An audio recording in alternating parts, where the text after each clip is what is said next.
সফরে আসছেন প্রধানমন্ত্রী নরেন্দ্র মোদী। 2রা মার্চ নদিয়ার কৃষ্ণনগরে রয়েছে প্রধানমন্ত্রীর সভা।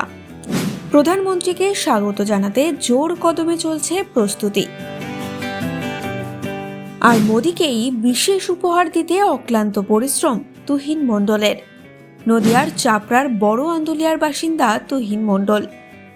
ছোট্ট কাঁচের শিশিতে তুহিন ফুটিয়ে তুলেছেন মোদীর প্রতিকৃতি।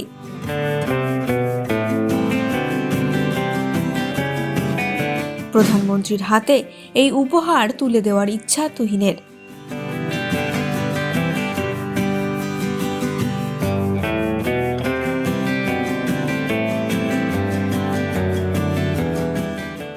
আমাদের দেশের প্রধানমন্ত্রী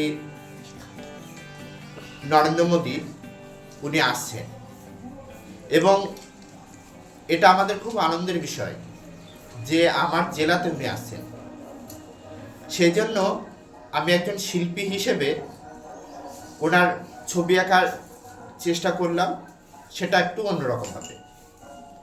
অন্য শিল্পীরা কাগজ বা আর্ট পেপার ক্যানভাসে ছবি আঁকেন, আমি ছোট্ট একটা হোমিওপ্যাথি শিশির মধ্যে ওনার পোর্ট্রেট 3 দিন ধরে চেষ্টার পর কমপ্লিট করতে পেরেছি এবং এই ছবিটা করতে পেরে আমি নিজেকে তো আনন্দ উপভোগ করছি, তার সঙ্গে সবচেয়ে বড় কথা সেটা হলো এই ছবিটি যদি যে কোনোভাবে ওনার হাতে ছবিটি দিতে পারি তাহলে আমি নিজেকে ধন্য মনে করব।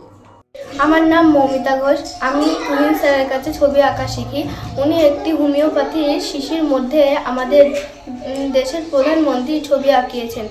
ওই ছবিটা দেখে আমি অবাক হয়ে গেছি যে উনি অত কঠিন ছবি আঁকলেন কিভাবে। একটা হোমিওপ্যাথি শিশির মধ্যে প্রধানমন্ত্রী ছবি আঁকিয়েছেন, এটা খুব সুন্দর লেগেছে।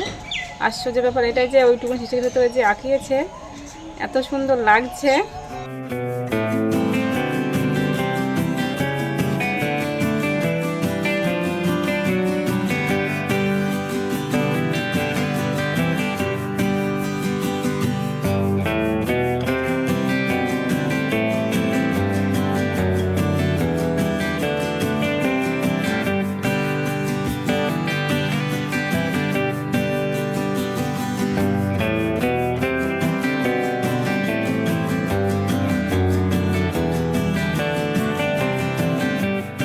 এই সময় ডিজিটাল।